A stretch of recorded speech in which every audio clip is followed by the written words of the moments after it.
Shut up, you listen to my monkey mouth. There's a companion when you got pun on the canoa route. Hopped in a portal and got in a fight. Elias knocked him out. Bow, Naruto fighting style. Bow, UFC he tapped out. Bow, we win, we get crowned. Monkey mouth, monkey mouth, monkey mouth, monkey mouth. All right, welcome to SUYL, man. It's pretty good to be here. It's really good to be here, man. Yeah, it's our studio. It's our studio. It's our second home, man. Yeah. It feels good in here. It smells good in here.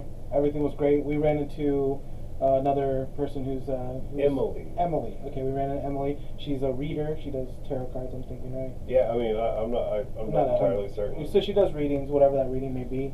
But we had a really great I guess endorsement through her. She kind of comes in. She's like, it smells good in here. It feels good in here. Like every particular thing that Josh wants to hit.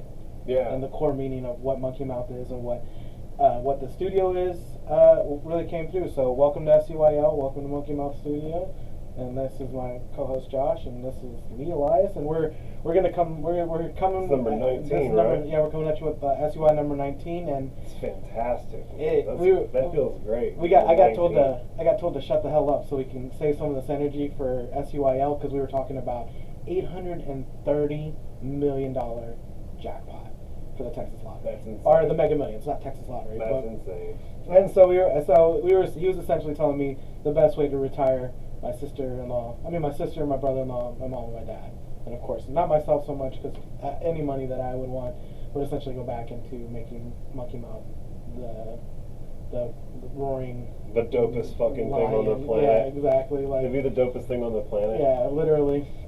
Like, it would definitely be a dope, insane amount of, like, just everything I would want it to be possible. Bro, the podcast would be at, like, we would rent out, like, we would own the entire top floor of, like, the biggest skyscraper. Exactly, right. And that's where the studio. I think I would go, this sounds strange, but I'd probably go, like, straight to Florida. To Florida? Yeah, because Florida's where everything's popping right now, you know? Austin's where everything's popping. Are you yeah, insane? I don't know, man. Like, Florida's becoming, like, the mecca for, like, everything popping off right now. Bro, what fucking weird little troll hole have you fallen into where you think that Florida's the I'm not saying it's, like, the best place right ever, now? but I'm saying, like, man, I'm going to tell you right now, Houston's popping harder than the whole state of Florida. Dallas is probably popping harder than the whole state of Florida. Dude, we're getting... Austin is definitely popping harder than the whole state of Florida. And Texas is popping harder than the whole rest of the country. Bro. Dude, we're basically, like, man, it's insane how much money California's lost to Texas in the last, like, 9 months. I'll tell you right now, I went to California, and I was eating a sandwich at a little deli outside because it felt great. I was in San Francisco, and I watched a dude take a shit. It happened. And I'm talking like, watched his asshole open. You just like... And I was immediately like, I'm about to kill this motherfucker. Like this, like I'm about to have to beat this son of a bitch's ass. And the wait staff was like, bro, you cannot do that. They will charge you with assault. And I'm like, they're gonna give me a medal. Like the dude needs to be stopped. He needs to be stopped. He needs to be stopped. Like, are you fucking kidding? Like, I am. And they're like, no, bro, he can do that. And I'm like, fucking what? They're like, yeah, bro, there's really nothing you can do. Like, if you go over there, you're gonna be the one that gets in trouble. And I'm like, bro, fuck this state. I understand why everybody's leaving. And they wonder why people are like hyper conservative in places around here because everyone's like terrified of Austin turning into San Francisco. Well, I mean, it's definitely going to turn. It's like a reasonable fear, my dude. Like it's definitely going to turn purple. I mean, there's no possible way. Bro, we're already purple. Well, that's what I'm saying. It's like within five points. Yeah, we're definitely purple. And I mean, this term, if Governor Greg Abbott thinks he's sticking around, he's sorely mistaken. I'm not saying Beto O'Rourke. Man, homie got into first off, Beto O'Rourke is a goddamn shill. Well, I'm not saying it's going to be Beto O'Rourke. Owned, bought and sold. Like he's that's honest. That guy is one of the puppets on the hand. Well, and that means that he's in. Yeah, no, he's a guy who could really win. Yeah, like he's a guy who's like I feel like he's doing all the necessary. Well, he's passed all the quality control checks that like he has to for him to like keep moving. He skateboards. He eats Whataburger. He's cool. Yeah, he's full of shit. Well, I mean, yeah, he can come and take my AR-15. I think he can come on this podcast and we can talk to him. Yeah, I'd love to see him. I'd love to see him. I'd love to talk about it because taking people's AR-15s. I know that I like Governor Abbott's got us to where like we can fucking like straight up tote pistols on our hips, open style. Yeah, you got and, like, constitutional carry. And like it's cool. Yeah. And like I'm for that, bro. Like, listen, it's hard for you to go out and rob folk whenever you know that everybody's armed and dangerous. Yeah. You know what I'm saying? Like I get it. It's literally that simple. I'm not against guns. I'm not against people having guns. The style of gun control is to penalize the people who have worked hard to earn their right to carry a weapon, and honestly forget the ones who have gotten it illegally. It's essentially like penalize the people who have done all the necessary things to properly carry that gun, and then completely let fall by the wayside the people who are not properly educated or properly, able to carry that gun. They don't have the necessary paperwork. They don't have the necessary smarts to carry it. I just think that people who want to like make guns illegal don't understand how thriving of a black market network there is in the United States. I think they so do. They just don't. They don't understand how to curb that. Like I said, they're willing to penalize the people who don't partake in that black market. But all I'm really trying to say is, at the end of the day, in America, right, like in real life, in practical application, banning guns does not stop there being guns. No, I mean, you know what I'm saying? It just doesn't. Like, bro, it's like it's like the same network where like the multi-billion-dollar illegal weed industry flows. So too can guns. So too can anything. Well, the illegal. funny thing is so like, well established over the course of generations, bro. That like there's no banning anything in this motherfucker. Well, the funny thing is think about how it is that weed is legal in like what, 47, 46 states. I have no idea. I know that it's abysmal that the federal government is still literally like clinging on to it being illegal. Like they're so insane. It's so insane that it's Schedule 1. Did they ever change that? I don't think it is. I don't think it is. I think it's still Schedule 1. Bro, but I think it's falling. It's falling stateside, but not federally. Bro, the thing is that like the most you've built an thing. They've built several institutions on the backs of like the drug war. They built the prison industry, bail bond industry. They've built, whether it's bail bond industry, the prison industry, food industry, Cisco, all these things. All these industries are built on. Well, the industry of policing. Yeah, you understand that like there's a linear relationship between the number of drug arrests that police departments make and the amount of funding that they get from Big Brother. Yeah, of course, yeah. So like, and then on top of that, and bust potheads, you get more money. It's like literally get to the money. And on top of that, when people ask, well, why do hardcore offenders get less time? It's just like, who do you want? Do you want the low-level offender to be in there for 10 years, who's not going to bother anyone, who's going to do their time? Or do you want a dangerous criminal who's going to effectively make things harder for the people that you hire? Well, those people who are that dangerous just got to be like, I don't know how to handle that. I'm saying like there's an industry too, and there's also like free labor.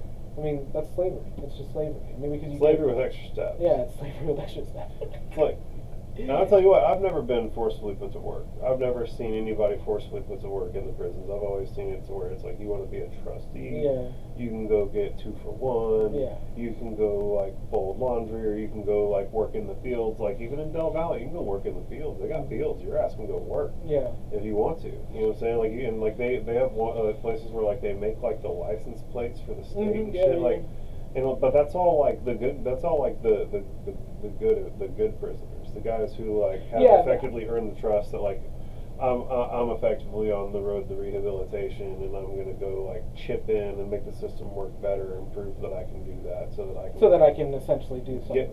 So that I can get out of here faster. Like you guys see that I'm capable of like doing something, and I can contribute in a positive way over a prolonged period of time.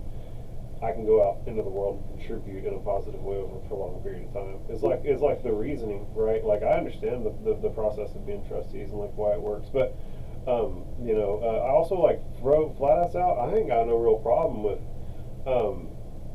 So there's levels to it, right? Yeah. If law is true and just and moral, then I got no problem with like making your ass work the railroad because you did something sincerely wrong. Yeah. right? Like you did something that like unequivocally across all religions, across all everywhere, like bro. Well, it's universal.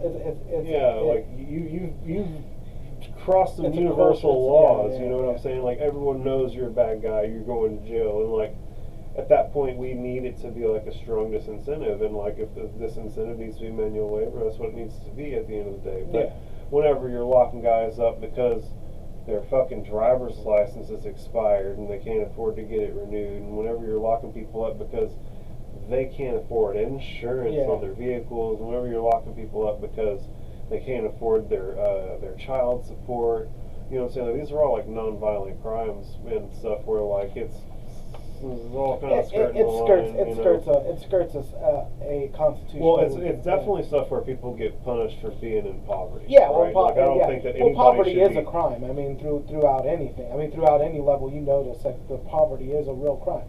I mean, to a point where it hits this strange level of it being a crime and then being perfectly okay, right? You have certain states where essentially it's not so much frowned upon, and then other states where it's genuinely illegal, you know. Well, and even if you look at it globally, it's even more way different because there are places where everybody's poor. Mm-hmm. There are places where everybody's doing great, and so like the ideas of what poor is are way different. And, well, I mean, like it's all this like weird spectrum, right? Like the poorest everybody American, can only really see so far into the spectrum in either way, and they're just speaking about it insofar as what they can see. It's kind of funny because like we got way off topic, but I'm gonna somehow push it back after this. I don't know.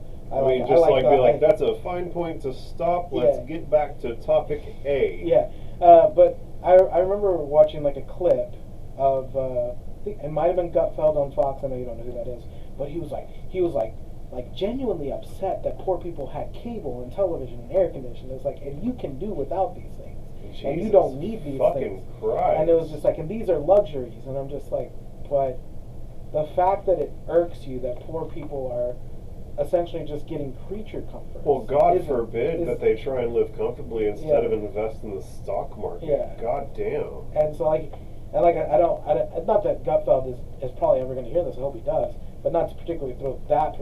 Is this a real human who said this? Yeah. He really feels this way? Yeah. Like you feel as though you've accurately represented the way this human. Oh, definitely. Like, then I'll teabag that dude. Genuinely upset that people who are in impoverished situations are even able to like have, you know, they would call it Obama phones, or they would say that, you know, the cable, you know, all the, like, essentially saying that these creature comforts are like shouldn't be bestowed on you because you're he's basically saying that like you should fucking be putting back every penny. You shouldn't be having any form of any type of luxury or comfort. Yeah. You should be surviving on goddamn white rice and beans until like what he would consider a proper financial state, right? It's like you should sacrifice every comfort that could possibly be conceived that isn't beyond the bare necessities. You shouldn't wear new fucking shirts. You should only wear Goodwill shirts. Shit, like, bro, fuck. But on top of that, has this guy ever been that poor? But that's what I'm saying. On top of that, seriously, has he ever been that poor? No, he hasn't. I mean, he's a contributor in a wealthy family that went to a college. Pretty unbelievable to that someone would speak on a circumstance so you know, like with so much conviction when they've never experienced it themselves. Like, you know, but that's what a lot you have to of understand that, like, if you lack firsthand experience with someone's circumstance, it's probably pretty reasonable to think that you're ignorant. I honestly think, and like, that's why I wanted to be like, bruh, is it appropriate for me to teabag this dude? Because it sounds like a teabagable motherfucker. Any Fox contributor from the lonely Saturday. Oh, this dude worked on Fox? Yeah, he's a Fox. Oh my god! Oh, that's fucking A. That's all I needed. Well, that's what I'm saying. But any Fox contributor he works at, he was on like broadcast cable. Yeah. He's on broadcast cable talking to the poors that have broadcast cable, saying that they're pieces of shit for having broadcast cable. Yeah. Oh my god. Yeah. Wow. But like what a fucking douche nozzle. Any pundit on Fox News, I would say, besides maybe like your local stations, I guarantee that if I was to do like the Price is Right kind of thing, and like a gallon of milk, a loaf of bread, and like a pound of deli meat, I guarantee that each one of those three things could not accurately be represented in the ideal of what money is. I'm just trying to understand how the 86-year-old retired Navy vet living off Social Security on a paycheck to paycheck basis, who is literally the living poor, who is a right-leaning conservative voter who was watching Fox News and saw that. Well, because he doesn't think of the poor as someone struggling in his skin. He thinks of the struggling person who is the other. So I'm just really trying to understand how if I were a World War II vet, served my country, did my best, living off what the government's not providing me, and I know for a fact that I'm considered the living poor. Yeah. And I'm hearing this dude on the TV say that if I'm poor, I shouldn't be allowed the comforts of air conditioning. Yeah. You know what I'm saying? Bruh, But they're so good at othering people that he doesn't consider the person who is probably in his family struggling with these same things. He thinks of it as the Hispanic that is taking the white man's job, or the black person who is essentially just as capable and job worthy as anybody else, somehow being contributed for living off of the teat. When statistically it's more white people who are on most of these government. Well, there's systems. more white That's people what I'm than saying. any other percentage of people. saying. Even if there's a lower percentage, I don't know what the numbers are, but if it's white people are on these on the tit at half the percentage rate of any other identifiable race, they're still going to double them in terms of number of people on it because there's so many more of them, exactly, right? So. No shit. I hate it whenever people start getting weird with numbers because bruh, you can finagle numbers to make shit sound funky all you want, but well, you see how quick you can just twist that real quick and shock it right back into reality. And so it's one of those things where it's always funky, but bro, white people are definitely bro, Kentucky, fucking Kentucky, bro, their whole counties where they're on the fucking on the social tip. Where the coal mines are turned belly up and everyone's fucking, the only industry alive is meth and trading it for fucking food stamps. You know what I'm saying? It's god awful in places. And so essentially this depressing turn of events stemmed from what we would want to do if we won the lottery. And me personally would, like I said, feed money into the podcast, essentially retire my family and make sure that they were taken care of, buy rental property, essentially put money into an investing portfolio, like you were saying, so that I could live off of the interest, and then probably move out of this state out of the United States completely, just for probably a better style of living, being on the beach. I mean, I know you can do that in the States, but maybe live a place in Austin, Houston, Dallas area, but definitely live. And I would love to live in where I'd love to go. It's that place in Venezuela that's a perpetual lightning storm. Probably that's the one place I would love to live. Yeah. That's my dream though. That's not something that's feasible. Even if I won the lottery, most likely what I would do is probably still live here. But I know I could do it. I could do it I could be on there on a Sunday and be like, bro, we're heading to Venezuela to smoke massive cigars and drink umbrella drinks and watch the lightning storms come through. Bruh, I would probably go to one of those weird East Asian countries, but in between, up near Nepal, up in the mountains. It's carbon positive, somewhere where it's just fucking zen, bro. Go hang out in the mountains and literally have enough money to life flight myself out anytime I need, if I need real shit going on. Bro, you have enough money to get everything you could ever want imported. You know what I'm saying? Oh, and, definitely. Live like a king in a place like that where your dollar goes exponentially farther than anywhere else. If you go somewhere like Nepal and you've got, what are you going to have after Taxman takes it? Say $440 I think it's million. $440 million. Yeah. So that's half, right? I'm saying if they take half, right? Yeah. So you get half your money taken, and you go to Nepal with $440 million. Listen, if I play the lottery and I get any less than $400 million, they can. I don't know if I finish that sentence because then I actually went and they're like, "Well, this is what we got. We got this on wax." Honestly, you're gonna be piss and moan. Listen, you said 800 million and I only got 4. Where the fuck? No, come on, bro. Bro, you guys are paying out the lottery from a pool of money you collected from taxpayers and then taxing me half that money back. Yeah. You're taxing your tax money. Yeah. Like, buddy, this is already tax money. Like, and then we paid to play. I just come up there like one of the auditors. Oh, section subsection B of the Arizona state law says I don't have to pay the taxes. We'll just keep the $400 million. I was just kidding. It's like, bro, I saw a video. Vermin Supreme said it. Vermin Supreme said that shit. A boot worth licking, bro. Saw it on InfoWars. Turn the frogs gay. Turn the frogs gay. Frogs gay. I just like I honestly I could probably I give Josh like $100 million, $50 million, however much, and then it's just him and Alex Jones, just like wow, yeah, I get money. Oh, me. Fuck yeah, man. Wow. Like, you're my business partner. Wow. And then, like that's like Josh dies of massive heart attack with Alex Jones. I know what was happening. I know exactly what was happening that night. And it's like, Alex Jones is like, well, we tried to resuscitate him. The frogs got him. It's like, bro, the fucking blizzard hit Austin that night. Holy fuck. Oh my god. Wow. But yeah, I can only imagine the cocaine plug that Alex Jones has. Can you imagine Alex Jones cocaine? That they made this in. That guy wears 3 different suits a day and is on live broadcast 24/7. He never sleeps. He just eats cocaine. He just mashes it between his teeth. He's like my dad worked for the CIA. They made this stuff in Area 51, right next to the aliens. Get yourself a pump. Look up the guys who originally started Facebook. Their family all works for DARPA. Or some shit. Yeah. Like, everybody works for somebody, bro. Like, everybody works for somebody. I got the papers right here. I'm just data dumping. One of these days they're gonna go back and dissect all of this, and they're just gonna be like, wow, look at all this great information. I don't know how. And like, bro, what's crazy is like whenever I don't know.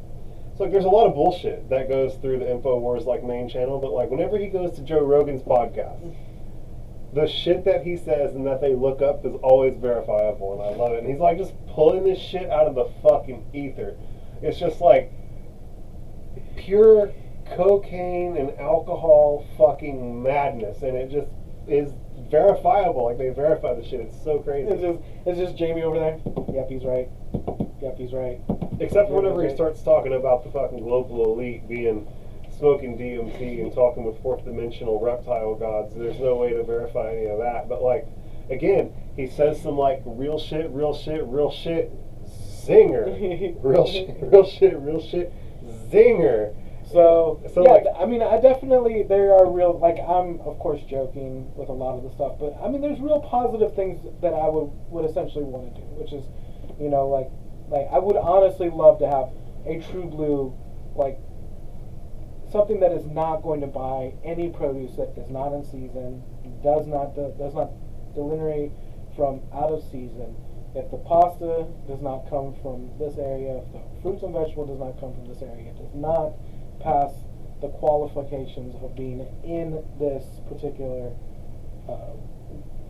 storefront that I would love to have, from meat to produce, only in Texas, you know. I mean, that sounds, okay. It's just like there's so many things that I want that aren't from around here. Yeah, like, I know. Isn't that terrible? There's so much. Isn't that terrible living like your great grandparents when they couldn't get strawberries because it wasn't in season? Like, bro, how am I supposed? Bro, like, how am I supposed to get coriander? How am I supposed to get saffron? How am I supposed to get like salt? Like, you're telling me that oh, come on, man. We literally live on the third coast. You're telling me they can't derive? They don't have Texas-derived salt? So we're covering the whole state. Yeah. Whole state. Yeah. Okay. I mean, that's a lot better. You know what I'm saying? It's not coming just from like the local area. Well, you said local. I don't know. Well, Texas is local. Like I'm not gonna throw a stone and be like, this is as far as we can go. No, the whole state of Texas. I'm getting oranges, rice. You know, anything that we grow locally in the state of Texas, not Williamson County. Man. You know? I would be down to import shit. I'd be like, bro, this is all the best shit that can be found anywhere. Hey, Trader Joe's it? You're just Trader Joe's-ing it? Yeah, I guess so. Like, no, I'm Texas,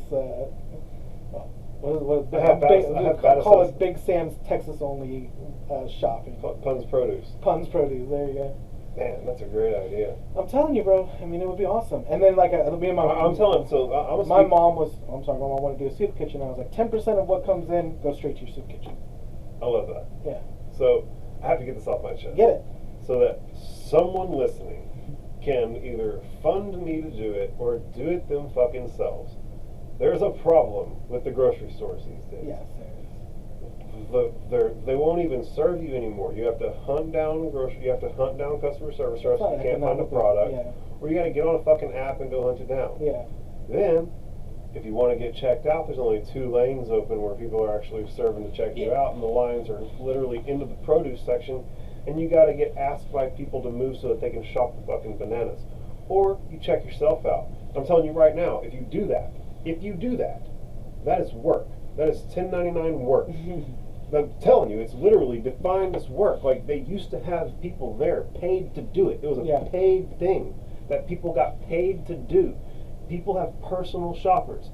Everything that you do for yourself at this point is now a service that you're providing as a 1099 employee to yourself. You're your own personal shopper. You need to go and fucking tax the tax man back and fucking get your bread back on these people, bro, because they're out here raking us over the coals. We might as well punch back. And I'm telling you right now, it's legit. But we digress. The point is that if you want groceries, you got to go to a big mega fucking store. Yeah. And you got to deal with like 0 customer service. You really have to check your fucking self out at the goddamn at the line. Yeah. You got to check yourself out. So I'm saying that we need something that's like maybe Walgreens or smaller size. Yeah. Right? That's just straight up. Randall's would be the perfect size, or even smaller than Randall's, bro. Smaller than Randall's for sure, bro. Like I'm talking like, yeah, for sure smaller than Randall's. Like big convenience store swag. Like there's a was it like Publix is like one of those. All in on about a Publix, but I'm saying right now that like in Taylor, in any city in Central Texas, I'm gonna shout out the people who I'm still inside Dia from. It's Dia's Market. Yeah. In Austin, Texas. Y'all check them out. They're a quaint little store, and they got all the dankest produce from the local farmers markets, and they get whatever they want from wherever they want. It's all the best shit, and it's more expensive than the HEB, but goddamn, to be able to go there and ask somebody within eyeshot of you at any time to help you find a thing in a place that isn't super overwhelming so that you're going to have trouble finding it in the first place. Yeah. Right? And you don't have to worry, and it's just like your basic shit that you need, and it's all good quality stuff. And you're the one that got me onto this. There's a reason why I would love to have something like that. I think there's a market for this, my dude, and I think that it could work in any major city. Well, I mean, you're the reason why. When I see someone who's riddled with anxiety, not able to have a comfortable shopping experience, bro, you're telling me it's hard to be comfortable whenever you're standing in a long ass line to check yourself out, and you're literally being asked by other customers to move so that they can get to the produce that you're blocking, right? Yeah. Like there shouldn't be lines so long that you're backed up into the produce section. You shouldn't be checking yourself out. Yeah. You shouldn't have to be hunting down customer service reps. There ought to be a better shopping experience. But I'm telling you right now, Pun's Produce. So is there anything particular that like if you had a large amount of wealth, besides maybe putting it back into any given small business that you may or may want to do, that you would do, like besides like something fun or something just off? Obviously the first thing I would do would be several things to like make sure that like my stack of money never gets smaller. Yeah, right, yeah. Right, like it would go in like, I would invest in things that would in turn create long-term revenue, and that would be the bottom line, right? Whether it's fucking investing in blockchain technology or creating my own technologies companies or investing in laundromats across the United States, right? Like whatever it looks like, right? Some kind of turnkey. The bottom, you don't even need to be turnkey because you have that much money. You can go get guys with like legit business degrees to like run the shit. You know what I'm saying? Like there's like I'm telling you, bro. Like you have that much money. There's ways to like really really start getting to some serious bread, and that would be my first thing. Would be making sure that I'm keeping that wealth moving forward. Yeah, like I would be. My shit would start growing immediately. Yeah. But then, like the noble stuff I would do is I would really like to like create some type of cryptocurrency type thing where like you do a good deed and you register that good deed and it pays you out in that cryptocurrency. And you can hold on to that cryptocurrency, and like there's only and over time the cryptocurrency gains its value via whatever means or making it happen on the back end. Yeah, exactly. even if it's just hooked into my hedge fund that I create, and I'm just literally associating its value with the value of the hedge fund, right? Mhm. Like it's literally a linear relationship. You can get real simple with it if you want to, but the bottom line is it doesn't need to be simple. I'll have good people working for me. Yeah. And, you know, I would really love to create a type of, like, I would love to subsidize good deeds. I would love to make it so that, like, if you went and repaired a fence in your neighborhood, you Prosperity coin. something like that, right? Like you could get paid, right, for Yeah. doing that good deed, so that your effort could be rewarded. And the Yeah. longer you hold on to it, the greater it's going to pay you. So you get rewarded for doing the good deed, and you get rewarded for patience. And I think that's a really good thing. That would be like one of the first things I'd want to do. Beyond that, I'd like to do like tiny home communities across the United Yeah. States, so that there could be affordable living for people. I've always wanted to do like a battered shelter for like people who are in abusive, where it's just like the That's rent. wonderful. The rent is like literally $1 a month. Yeah, until, whatever. Until you're able to leave the apartment. Yeah. You know, and then subsequently the next person on the list comes in. That's beautiful. So I would love to set up. I'd love to start combating the predacious activities that capitalism has, the predacious practices that capitalists have taken up in the real estate industry.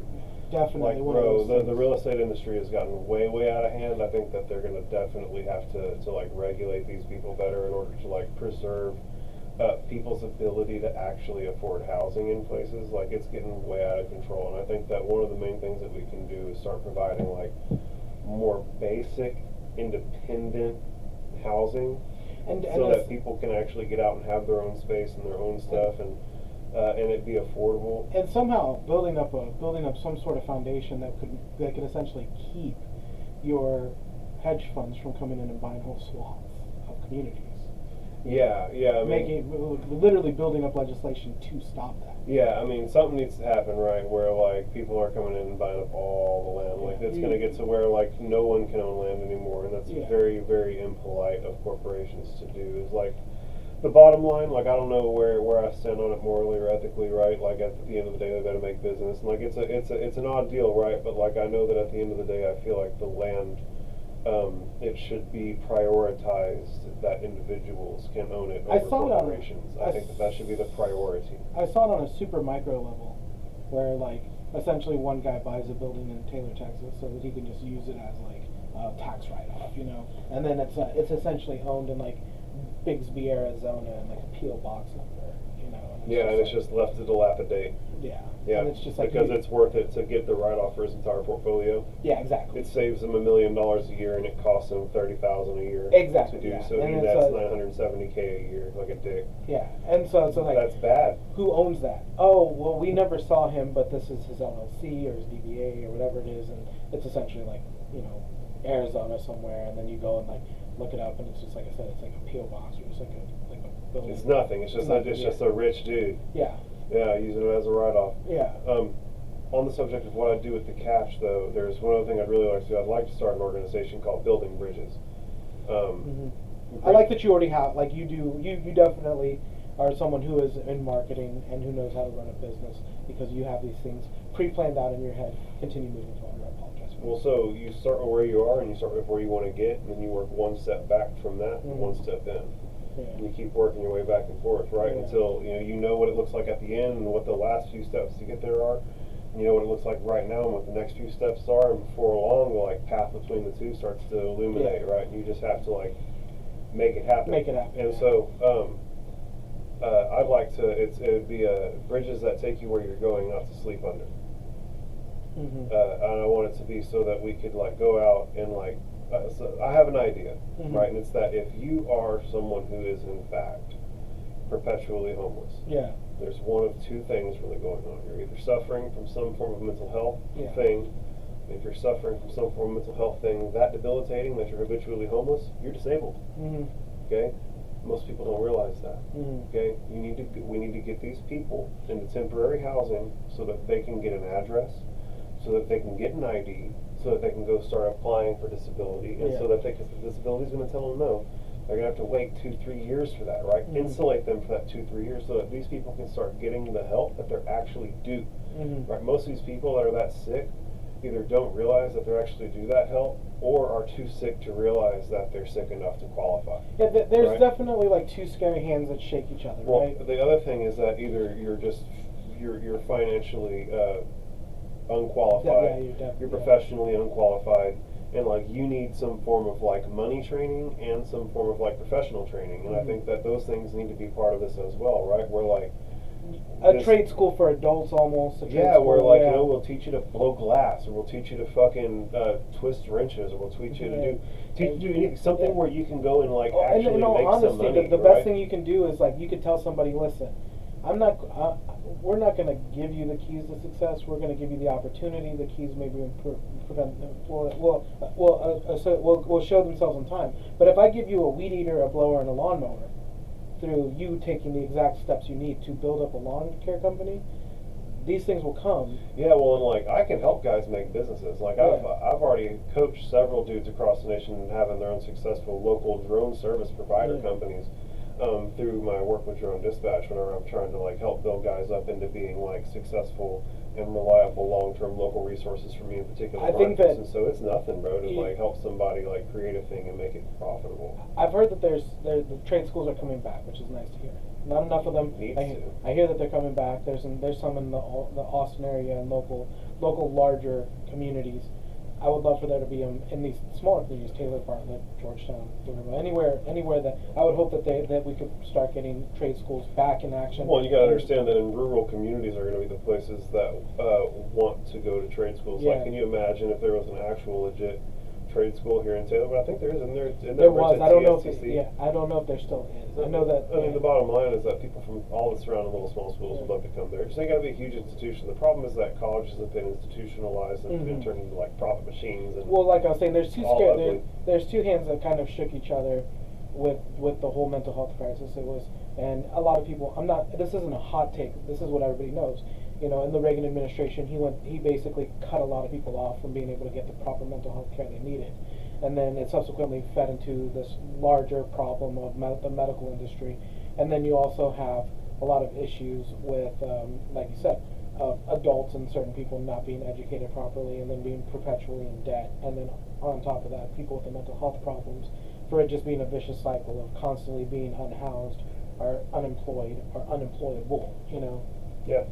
But yeah, so there was a video that I showed you. That there's two videos. The first one I'm going to talk about is he's very big in the zeitgeist. You don't really care to stay kind of in the matrix. I'm in the matrix for you. And his name is Andrew Tate, and he was talking about being bald, and a lot of people were questioning him why he, if he's losing his hair, which is a vain thing to bring up, and basically kind of like knocking him down because he's supposed to be this alpha male, ladies man, whatever. It doesn't really matter who he is. What matters is that through the course of his story, it seemed that he was blaming his mother instead of the person who seemed to bring the toxic trait into the house, which was his mother trying to make him look presentable for a father who wasn't exactly present, and then in turn blaming the mother for trying to make him vain and soft. Yeah. I mean, so you saw the video. What was your kind of take on it? I mean, the dad definitely seemed like a piece of mega trash, right? Like, firstly, I hate that people try and act like femininity and masculinity are mutually exclusive concepts. Like, I'm telling you, bro, the people of the future are going to be like fucking high elves, bro. Big, muscled up, beautiful. Yeah. You know what I'm saying? Yeah, like that's what we're going to grow into. And I think it's crazy that like people think that like somehow you like wanting to look good and like caring about your appearance and stuff is somehow feminine and therefore not masculine, and therefore like somehow negatively affecting this child's ability to grow up as a normal boy. Yeah. Like that's crazy. That sounds sincerely crazy to me. You know what I'm saying? Like I don't like. I'm not like a fucking like super feminine. Like goddamn, look at that big old beard, big old hair. I look goddamn Hagrid. But like I can empathize, right? If like someone come up like a feminine leaning boy who like cared about their looks, and then their dad walks in and is like, "Brah, you're raising my kid to be a bag." Yeah. You know, like that's crazy. That's like some of the Well, I ugliest mean, shit that can happen. the thing that was ultimately really sad is he was talking about this as a genuine like bonding moment with his father of like who he is supposed to be a man, instead of it being as like a, oh, my father was bringing in severely toxic traits and treating my mother severely If the thing ugly. that he took away from that is that he shouldn't be caring about his appearance, because that's what boys do. He learned the wrong thing in that moment. But the funny thing is that he does take in consideration his appearance. He's athletic.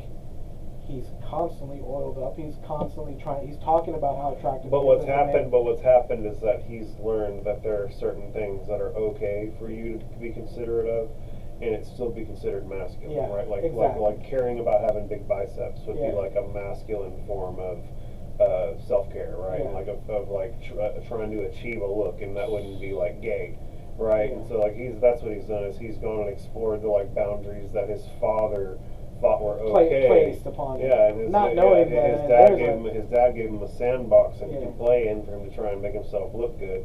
That's why he's got a beard, right? Yeah. Beards are masculine. That's why he's got big muscles. Muscles are masculine. That's why he's lubed up, because having like an oiled up, sweaty appearance is masculine. You know what I'm saying? And so like there's certain things that like He's learned clearly that he never can been do. to a pride rally or any kind of gay club, because there's plenty of mustachioed beard men. Oh, yeah. Oh, yeah. So it's just like go to. I haven't been since I was younger, but go to Oil Can Harry's on 6th Street on a Friday or a Saturday. You're gonna see a lot of guys who are Tate positive. Greased up. Yeah, who are Tate positive, and definitely not shy about their infatuation with the way that they appear, and also their love for other men. So I'm sorry, like the fact that you want to coif your hair and now you've shaved it off because your father was essentially inappropriate with your mother, but you've turned this into a learning moment is just really strange to me. You know, it's just such an obvious like overstepping of his like, and he's also not there for you. Like we hadn't seen you. I think he said was it like 6 weeks or was it like I have no idea. I have no idea. There was a large swath of time where he wasn't. I mean, maybe his dad worked in the oil field. Yeah.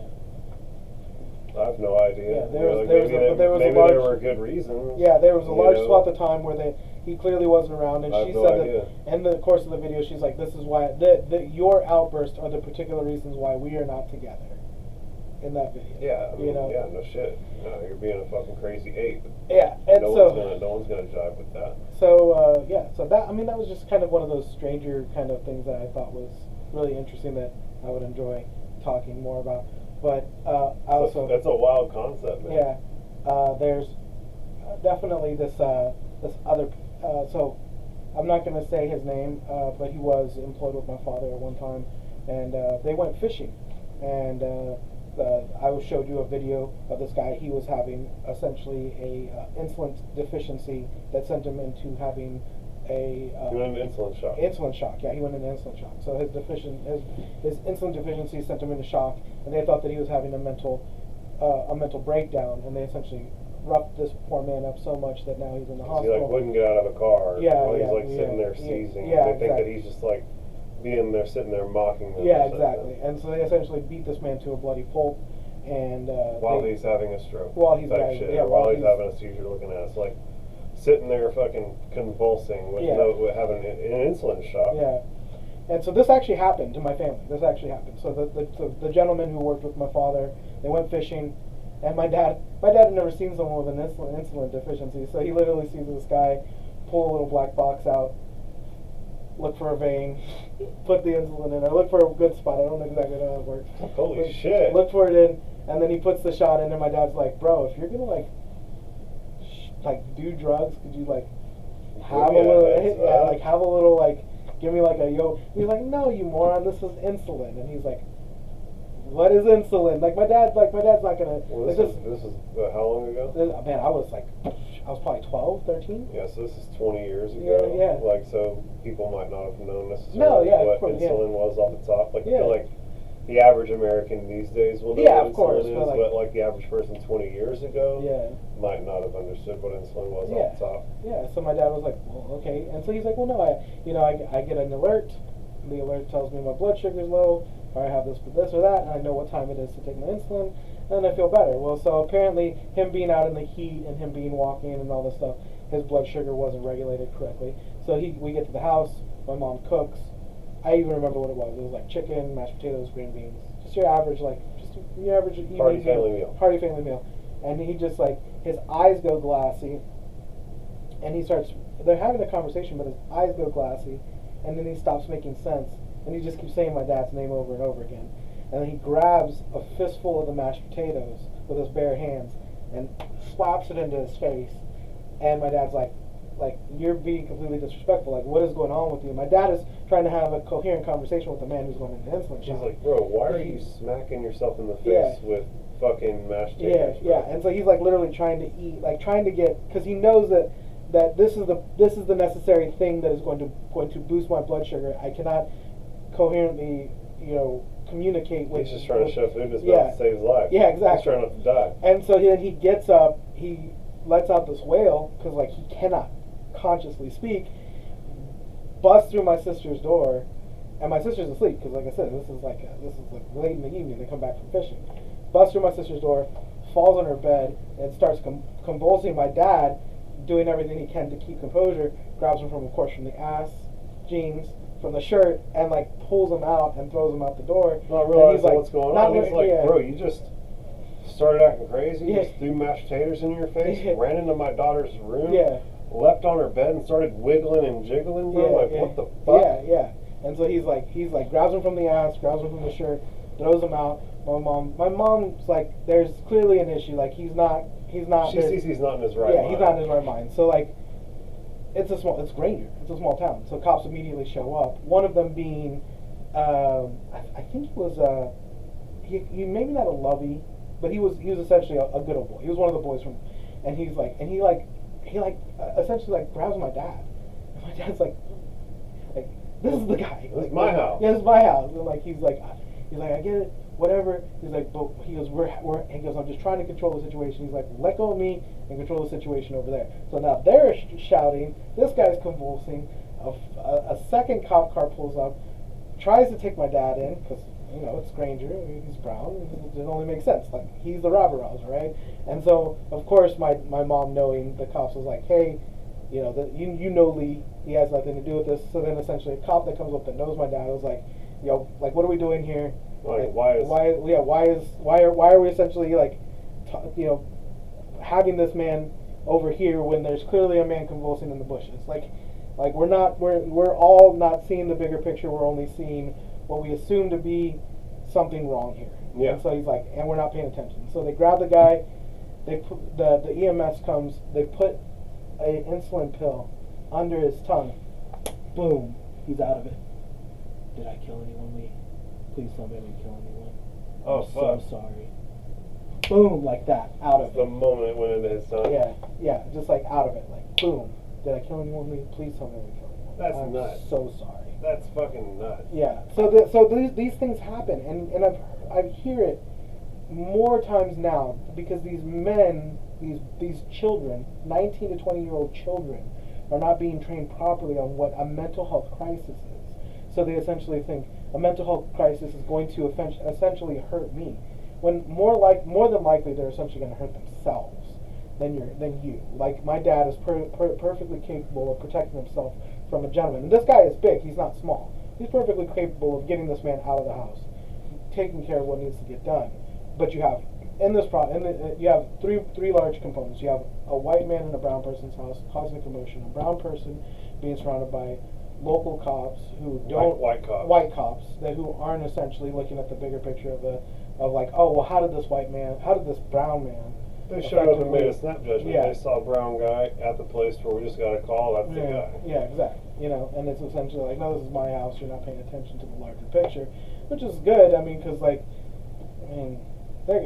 so many things could have gone wrong in that situation. I mean, props to him for taking decisive action and acting quickly. Yeah. But I can think a little bit. So these things do happen. I think police officers need to be trained a little bit more proper in the difference between what is.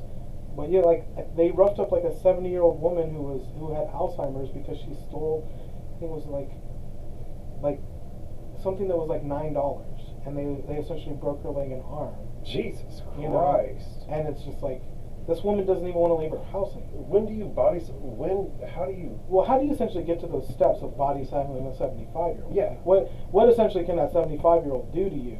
A woman, no less. No offense to women, but a 75-year-old woman essentially do Versus to... probably a 240-pound cop. Yeah. You know, and to literally feel... Listen, that's just those guys ain't got the training to properly take people down in a non-violent Yeah. way. You know what I'm saying? Like, they don't know how to grab somebody and get them to the floor without breaking them. And that guy just was like, I need to get this woman to the ground, pick her up on the ground, and now she's busted to pieces. So you didn't have the training. Yeah. And that's one thing that bothers me is I don't like that you got to go to 8 years of school to practice law in a courtroom, but 6 months of training to enforce it with a gun on the street. Yeah. You know what I'm saying? Like, come on. If you watch those auditors... I don't think that our boy Ishmael should have to get more training to be a cop more training to be a barber than the local cops have to become cops. That's just ridiculous. And if you watch, like, the auditors... I mean, it takes more time to learn how to wield clippers than it takes to wield a gun. A life-ending... Well, it's just like to wield the law. Like, you're wielding the law. Like, those guys are out there, like, literally representing the law. Yeah. You know what I'm saying? And, like, they can go out there and, like, blatantly misrepresent it, and they're protected under the law because they can lie. Mm-hmm. Even if qualified immunity. Yeah, well, it's like even if they're like speaking what they believe ignorance to of be the truth, law. it's complete ignorance. They can get away with it. Like they have the Well, right to speak untruthfully. The funny thing is that a cop can come up to you and essentially tell you that you're breaking the law, and if you don't particularly know your rights and know that particularly that law hasn't been broken, they not only have qualified immunity, they have ignorance of the law, which you do not. You have to essentially know what law you are breaking, that you are not breaking that law, and essentially how to wiggle out of that situation. So you're essentially beholden to a large more, and then if you come up to them with the legal E that gets you out of this particular situation, their essential next step is, well, are you an attorney? Well, no, I don't have to be an attorney to know my rights. Well, you're just a person who thinks that they know their rights. Well, no, I know that my rights.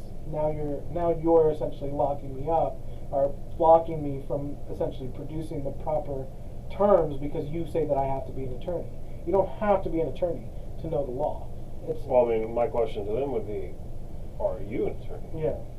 Like, I need to be an attorney to know the law? Okay. You need to be an attorney to know the law. Yeah.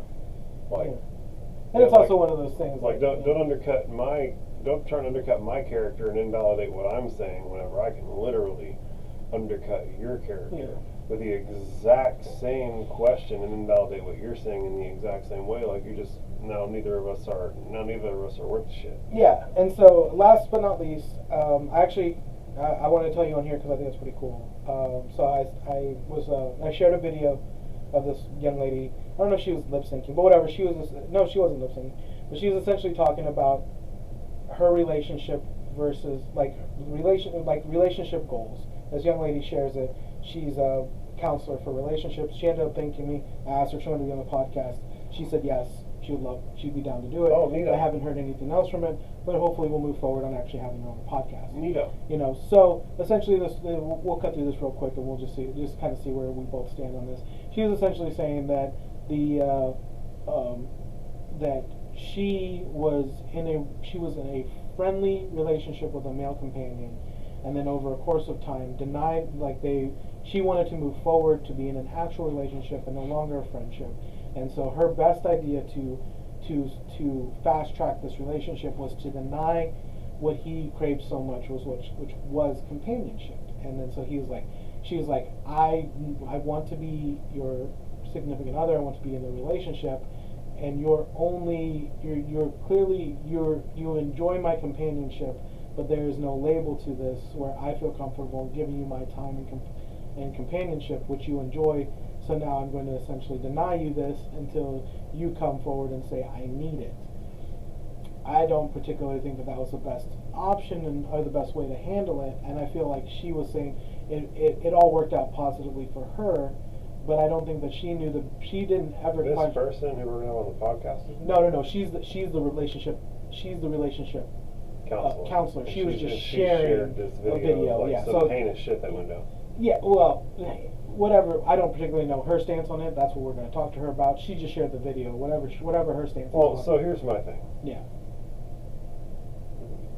There are really like primarily two reasons why somebody would withhold their presence from somebody. Yeah. And that's either because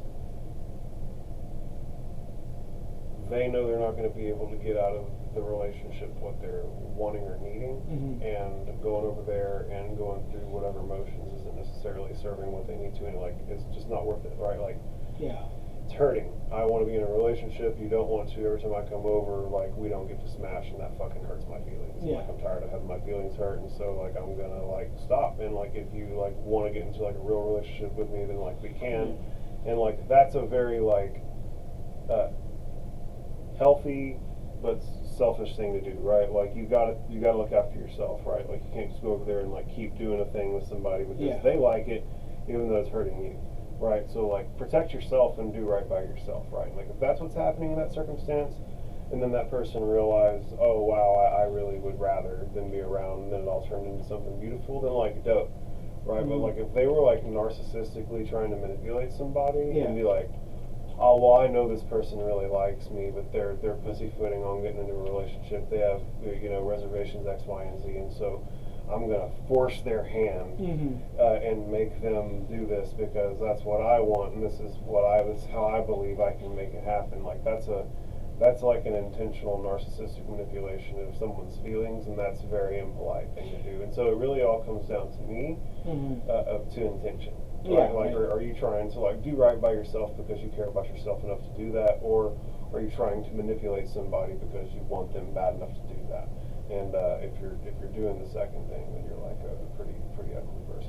So this is essentially what I put. I said I don't know your boyfriend, but he was probably hurt and had trust issues and is willing to be vulnerable with a new person. He is possibly scared of losing the friendship and hoping of having something more. So like.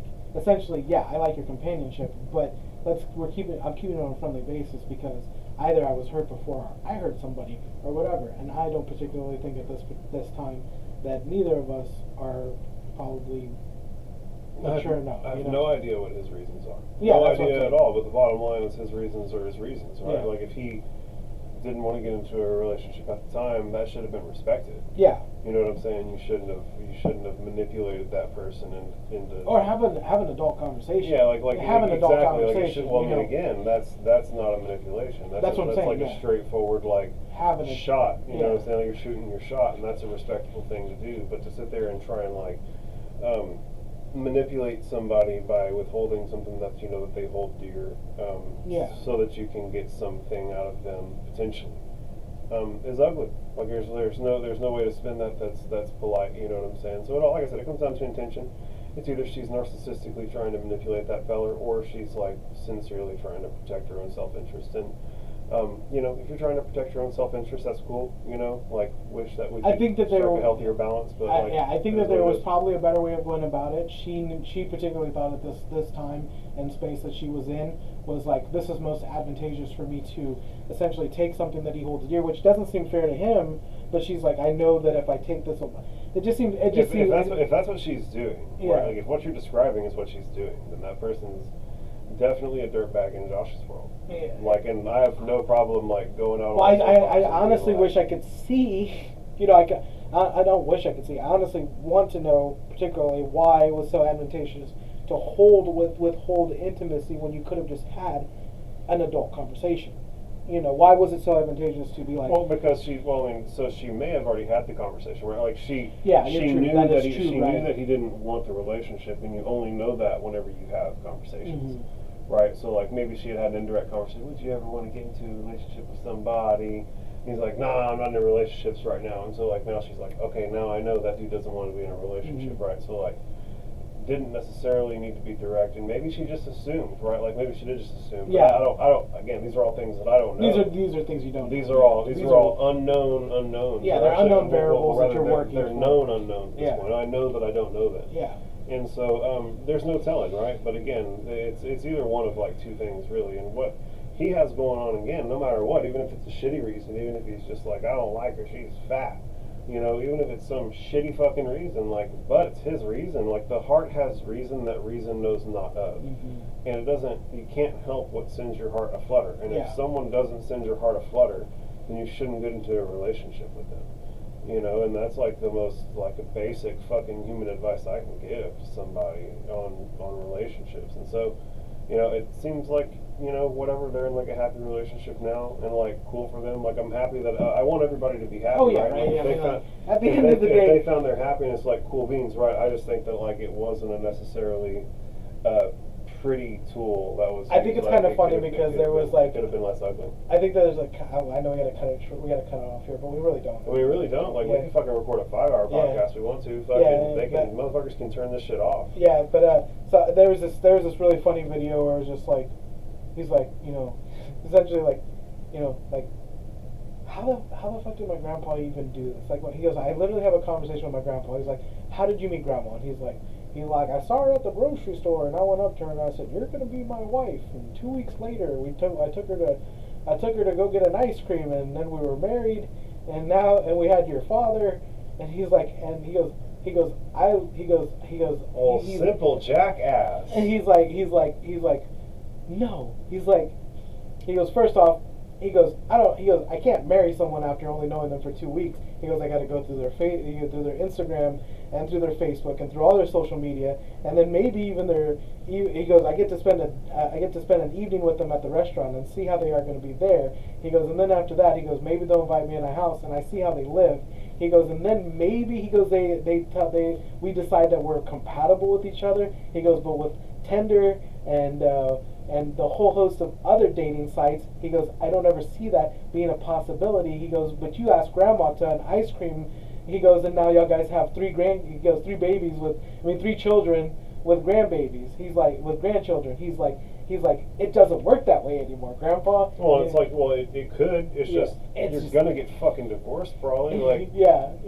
Fucking kidding, like. Yeah, and it was just kind of funny. So he was remarking on the whole different dynamic of, like, you know, the style of dating when Grandpa was around and the style of dating that is now. I mean, you literally hear the funny stories of how they meet. I mean, like, I think it was like my mom and my dad were legit just driving around. They run into each other and then they fall in love, and then, you know, that's it. You know, there's a whole host of stories in between, of course, of when they met and how they went on a couple of dates or anything. This is essentially like, it's a real Texas style way of meeting. You know, it's like we drove around on the weekends. I end up running into her. You know, she's like, now she's into me, I'm into her. You know, the tale of Sally and Lee move on from there. You know, move forward from there. You know, it's definitely a very southern Texas driving the roads in the afternoon teen style. I just keep trying to understand how I would feel if, like, even a woman who I found attractive at first glance walked up to me and was like, you're gonna be my husband. I'd be like, bitch, what the fuck are you saying to me? I don't even know your fucking name. What the fuck are you talking about? Like, I feel like I just wouldn't respond positively to that, and I feel like I know the name of a good doctor who can get you some Seroquel. And I really try and think like how it would play out if I was like walked up to like someone who I just like found generally attractive at the fucking grocery store and was like, you're gonna be my wife. Like, I would get pepper spray. I would get bear maced to the face. Pepper spray. Bro. Yeah, and like beyond that, how could you ever say that with any confidence? That bitch could be crazy. And like, yeah, like it's just, how could you ever like, just like, your only quality control check to be like, you made my dick tingle from across the fucking produce section. Like, come the fuck on, my dude. Like, and then like one ice cream date, like, bruh, old timers had it easy to live. They also were able to buy houses for $4,000 and there were no credit scores. You know, life was just fucking different for the old timers. So it is kind of funny though. I mean, like, there's dating. There's essentially this. It's the Rick and Morty style of dating. It's the same outcome with more steps, right? Listen, man, just back then it was so goddamn desperate. There was no interconnectivity. There was hardly even fucking cell phones. You saw someone who made your fucking dick tingle from across the produce section. That might be like your only fucking shot. You know what I'm saying? So it's like, he was like, you're gonna be my wife, and she was like, okay. Okay. Did you just literally armbar her? Sure. She's He's like, all right, motherfucker, you're like not covered in fucking fleas, I guess. Like, what were the quality control checks back then? You I don't know, know. it's So, like, this was what, probably the 50s or 60s. This is grandpa. This is grandpa. So I'm old now, so it's like, who knows? this is like before even like hippies and shit. Yeah, This is I mean, because like- he looked about the same age as me. I'm 34, so you figure my dad, that was the 60s and the 70s and well the 70s and the 80s. He was born in like what 60 something, so 70s and 80s is when he came up. So grandpa, that's 50s and 60s, you know. So that's pie cooling on the window seals and no Mexicans in the back. Guys, y'all fucking heard it here. And gals, I reckon guys are stupider than women, so I imagine it would work at a higher rate. Like if women tried it on men, I imagine it'd work.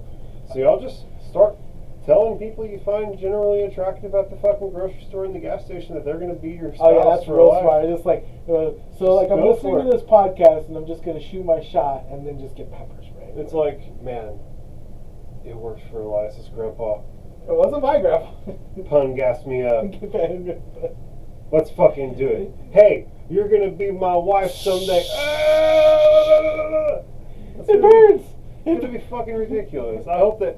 Listen, you both deserve a wife and to get pepper sprayed if you fucking go do this in the real world. Like your nuts are pendulous and made of steel if you do it, and you're also a fucking lunatic. Yeah. So you know. Fucking, you get what you deserve. I guess you'll probably get pepper sprayed 3 times out of 100. You probably get one bitch to be like, yeah, for sure. You know, just like shoot your shot. I guess. Here's the funny thing, right? Is you don't hear much about like I don't hear much in the news about like flashers anymore. Where people just like trench coating it like they did back in the day. So I'm so happy that's not a thing. Is that still a thing? Well, that's what I'm saying. You don't hear it anymore. So essentially, did that mental defect hit the internet, and is the men who just unsolicitedly send dick pics to women? No.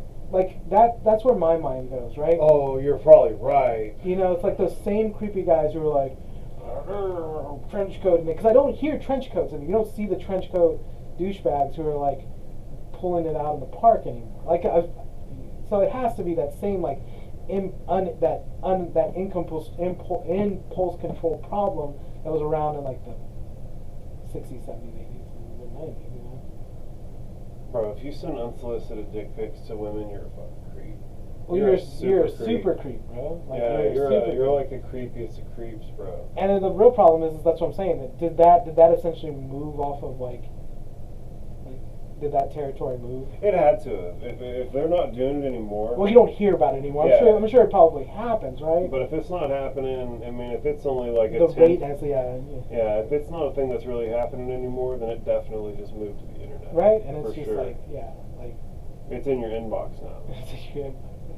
I mean, to essentially the point where like you can do a running joke on it, where you listen to people like, yo, it's my homeboy's birthday and he really likes those girls, and then you know that 9 times out of 10 there's gonna be some goofy ass guy who's gonna like essentially send that person a dick pic, and they do it on purpose. They're like, he definitely wants to see girls, and he's going like that, you know, that like that some crazy ass guy is gonna. I'm unfamiliar with this, but I mean, there's gonna be people who get it. So. Yeah. So, anyways, man, we definitely went on a roller coaster ride on that one. We essentially wanted to talk about winning the lottery, and then we got super depressing talking about like the social and economic flows of capitalism, and then we talked about. I definitely said I was going to teabag somebody along the way. Definitely someone who wasn't deserving of being teabagged. So this wasn't Fox. Yeah. A dude who works for Fox is going to get a fucking teabagging from Pun. That's the highlight of the combo for Pun. So I mean, man, it's just it has to. You have to. Yeah, I blame CERN, by the way. CERN has to be the issues with like why things are so miserable. Who? CERN, the Hadron Collider. Why? I don't know. Mashing in high amounts of particles at Godspeed level, Nah, bro. and then just nothing happening from that. Nah, bro. The people who make it suck are like the people buying up all the land and the people who are like buying up all the food sources. Like there's like 1,000 dudes on an island who are like treating the whole planet like a big board game, and like those guys. Those are the guys that suck the big wiener. I just want to be like the Monopoly shoe or the hat, man. I'll be down to be that. Like, I think that's actually what we are. So, or we're like the iron. We're monkey men in a monkey cave talking shit to the rest of the world because we have internet and we can like make our ahs go to the fucking everywhere. Like people in Uzbekistan can hear pun go all over the world, and that's what makes it fun. Even though we're only getting like 100 views or 12 views or whatever. We'll get there. Like I'm definitely not bro, concerned. these are gonna live on the internet forever. Yeah, right? I'm definitely not concerned. Listen, bro, these are gonna be like Michelangelo portraits and shit that like people just never appreciated. Like, listen, bro, these are gonna be like one day minted as NFTs each, and like, bro, like some people are gonna make like billions of dollars off of us, and it's gonna be like way after we're dead, and it's only gonna be like appreciated fully like in 1,000 years whenever people are like digging through this shit. I definitely don't really worry about the trajectory of this. I think that is something that... Well, I mean, goddamn, it's already shot like so much higher than where we thought it was going to in the period of time that we've had. So like, all we really need to do is just like keep the good vibes going. Forward, Keep the good vibes going, So this was SUYL. This is definitely one of the best episodes. I had a blast talking about the wild shit we talked about. Man, I'm looking so forward to doing more episodes of everything, man. Thank you guys for listening so much, man. I really appreciate it. This is Elias. This is Joshua. Peace out, brothers. Gang, gang. Monkey mouth, monkey mouth, monkey mouth, monkey mouth.